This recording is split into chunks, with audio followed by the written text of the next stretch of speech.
Hello Master, kamusta? Welcome to my guitar channel. Ang next topic natin ngayon ay tungkol sa plucking. Ito yung pagkalabit ng mga daliri natin ng paisa-isa doon sa string. Bago tayo magsimula, papakilala ko muna sa inyo yung pima. Ang pima ay galing sa salitang Espanyol, na may kahulugan na P for pulgar, thumb sa salitang Ingles, I for indice, index finger sa Ingles, M for medio, or middle finger, at A for annular o ring finger sa Ingles. Tinutukoy sa pima, kung aling daliri ang gagamitin mo sa string ng gitara. Nakakatulong ito para mas maging maayos at madali ang pagkalabit mo ng string. Okay, so 4 lang ang nakalagay doon sa pima. So ito, hindi siya kasali. So, ako ginagamit ko to as pang tukod lang para naka-standby yung aking kamay. Dito sa plucking, may dalawang option. Pwede kang gumamit ng daliri lang or yung inyong right hand, or pwede ka rin gumamit ng pick. So, ganun yung ipapakita ko sa inyo. So, ang practice natin ngayon ay mostly right hand lang kasi plucking na ang gagawin natin ngayon. Yung mga classical guitarists, relax lang yung kanilang kamay dito, sinasandal lang nila dyan.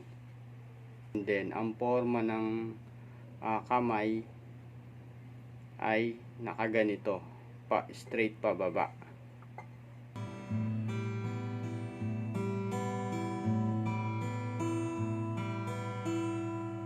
Hindi nila ginagamit ito, yung pinakahuling daliri.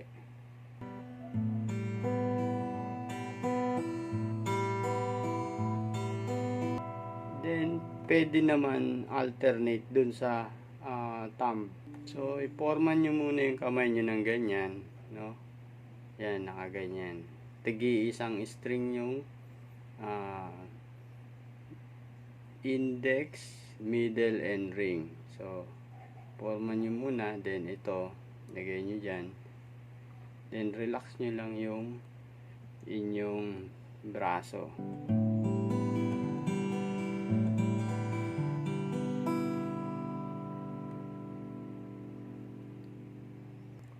Pababa lang muna yung first natin.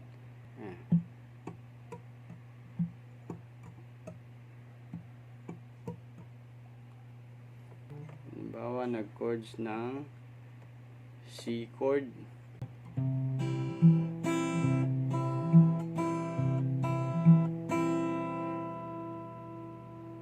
Gamitan naman natin ng pick.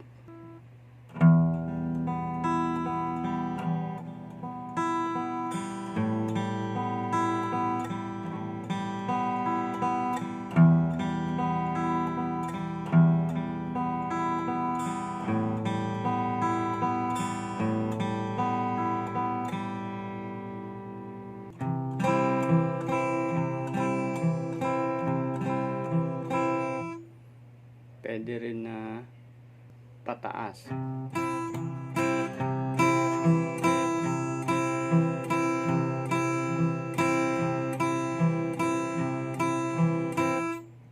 So ito, ginagamit ko yung daliri ko itong pang tukod dito sa, okay.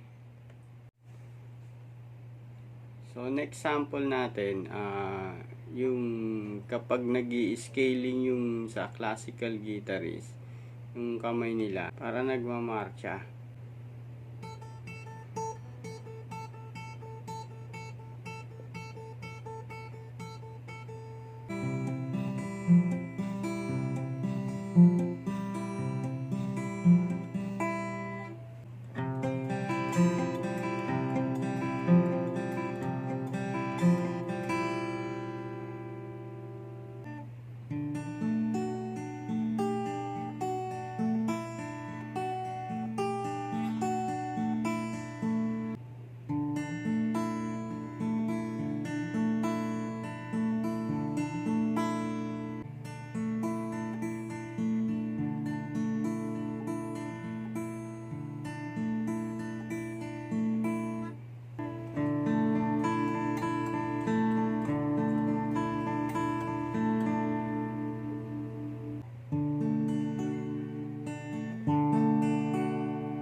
hanggang dito na lang muna, Master, ang ating video.